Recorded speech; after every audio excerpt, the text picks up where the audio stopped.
First, it is the historical approach, इतिहास परक दृष्टिकोण। अंतर्राष्ट्रीय संबंधों के अध्ययन में ऐतिहासिक दृष्टिकोण सबसे अधिक प्राचीन दृष्टिकोण है। राष्ट्रों के मध्य संबंधों का अध्ययन राष्ट्रों के मध्य कूटनीतिक संबंधों के इतिहास के अध्ययन के रूप में प्रारंभ हुआ। इन लोग ये मानते थे, इसके फॉलोअर्स, कि आपको हिस्ट्री की नॉलेज बहुत ज़रूरी है। इतिहास का अध्ययन अगर आपका ठीक है तो आप बहुत सारी चीज़ें प्रेडिक्ट कर सकते हैं।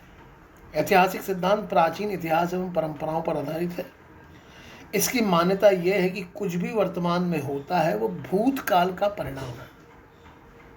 जो भी हो रहा है उसका कारण है कि पास्ट में कुछ ऐसा हुआ है। इसी प्रकार जो भविष्य में होगा वो वर्तमान का परिणाम होगा। वर्तमान राजनीतिक परिस्थिति का मूल विगत इतिहास में निहित है। जो प्रेजेंट पॉलिटिकल सिनेरियो है इतिहास में निहित है। अतः वर्तमान समय की अंतर्राष्ट्रीय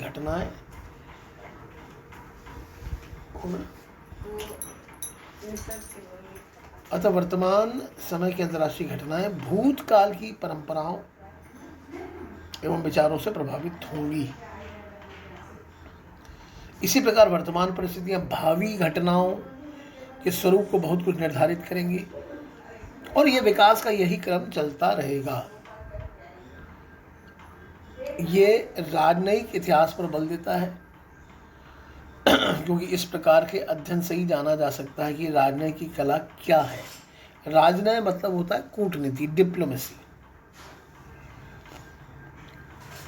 कि राजनय की कला क्या है, कब, कैसे और कहाँ सफल या असफल हुई, तथा इसके विषय में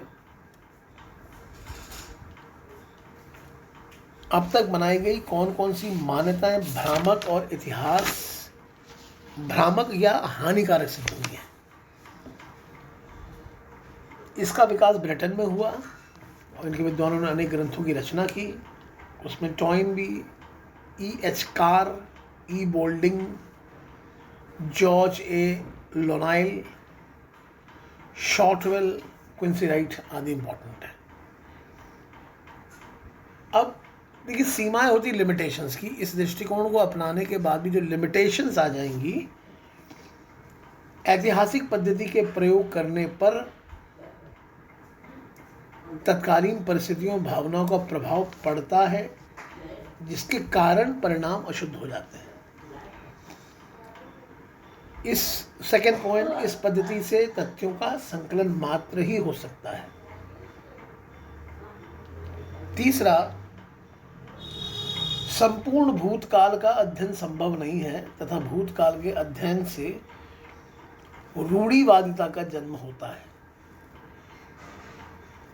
और चौथा, कि अंतर्राष्ट्रीय जो घटनाओं की पुनरावृत्ति ठीक उसी रूप से नहीं होती, बल्कि परिस्थितियों के बदलने से उसका स्वरूप बदल जाता है। ये 4 पॉइंट हुए, मैंने इनकी लिमिटेशन है।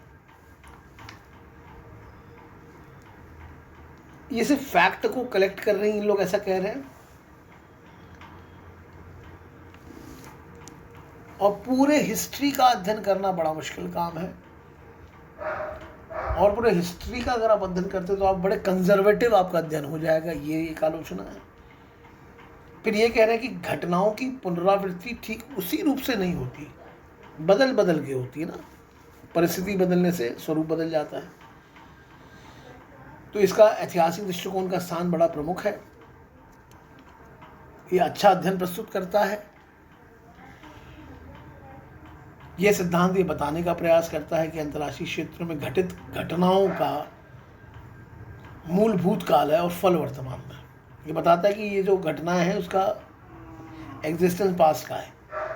इसी प्रकार वर्तमान की परिस्थितियों और समस्याओं का समाधान भविष्य को प्रभावित करेगा,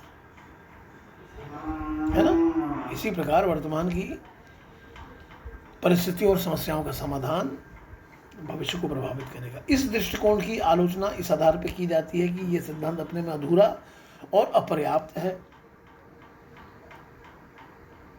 पैडलफोर्ड और लिंकन का मत है कि वर्तमान युग में केवल राजनयिक इतिहास का अध्ययन लाभप्रद होते हुए भी पर्याप्त नहीं है।